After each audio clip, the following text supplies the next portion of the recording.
Hello everyone, good morning. আমার আজকে show ছিল। শো শেষ করে আমি চলে এসেছি আজকে বকখালিতে, কারণ আমাদের হোটেল আজকে বকখালিতে আছে। সকালে সূর্যোদয়টা এত সুন্দর দেখতে লাগছিল আমার হোটেলের সামনের গেট থেকে, মেন গেট থেকে। আমি ভাবলাম তোমাদের সাথে একটু শেয়ার করি, এত সুন্দর লাগছিল। আর জায়গাটাও কিন্তু অসাধারণ সুন্দর। অবশ্যই আমরা এখানটাতে অনেক সকালে এসে পৌঁছেছি, আর আমরা ভিডিও করতে করতে অনেকটা লেট হয়ে গিয়েছিল।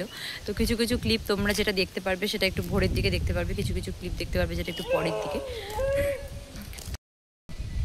তো আমার শো শেষ করে এবার আমরা হোটেলে রেস্ট করব। বাট আমার যে আমার কো আর্টিস্ট রিলস করতে এতটাই ব্যস্ত। তো বাই দ্য ওয়ে, আমি তাকে দাদা বলে ডাকি, সে আমার খুব ভালো দাদা হয়ে গেছে এখন। দাদা, ইয়েস, ব্লগ হচ্ছে। হ্যালো, আমার খুব ভালো দাদা। সাথে সাথে নখটাও লাগিয়ে দিল এখানটাতে। দাদা রিলস বানাচ্ছিল, আমি দূর থেকে দেখতে পাচ্ছিলাম কিছু একটা করছিলে তুমি। যাই হোক, মাই গড, ভালোবাসা বলে যায় কানে কানে রিলস বানাচ্ছে।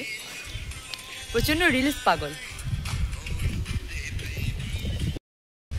আমার এই হোটেলটা থেকে জাস্ট 500 মিটার হাঁটলে তোমরা বকখালিটা দেখতে পারবে। এত সুন্দর জায়গা। তবে হ্যাঁ, একটাও বক নেই, পুরোটা খালি হয়ে গিয়েছে।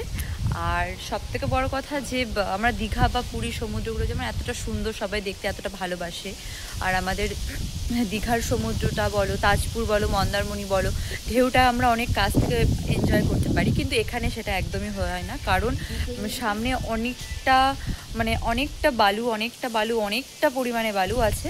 তারপর বালুটা পেরিয়ে গিয়ে, অনেকে বালি বলে, আমি বালু বলি, ঠিক আছে হবে। তো সেটা কমপ্লিট করে গিয়ে তারপর আমরা সমুদ্রের জলটা পাবো।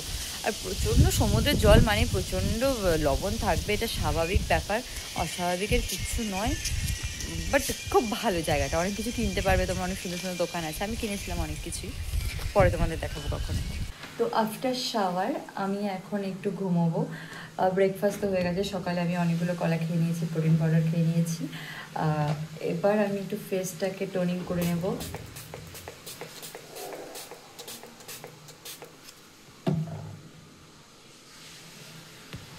বাইরে প্রচণ্ড হাওয়া দিচ্ছে, মারাত্মক হাওয়া। এত সুন্দর ওয়েদারটা আমার সত্যি খুব ভালো লাগছে, খুব। এবার আমি একটু ঘুমবো। সকাল মানুষ এখন ঘুম থেকে উঠে মর্নিং ওয়াক করে বা ওয়ার্কআউট করে, যারা স্টুডেন্ট তারা হয়তো টিউশনে গিয়েছে, আর আমি এখন ঘুমবো, মানে আমার কাছে এখন রাত।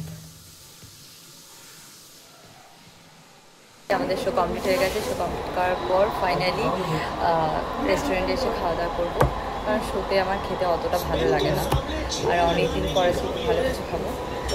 আজকে বেশি কিছু অর্ডার দিইনি, কারণ অনেক ঠান্ডা। পুরো মিথ্যে কথা এক্ষুনি বেরিয়ে যাবে, পয়সার জন্য খায় না। আমরা আজকে অনেকে এসেছি, যেমন মিথ্যে কথা, ভুলভাল বকছে। এই ফটো তুলতে ব্যস্ত।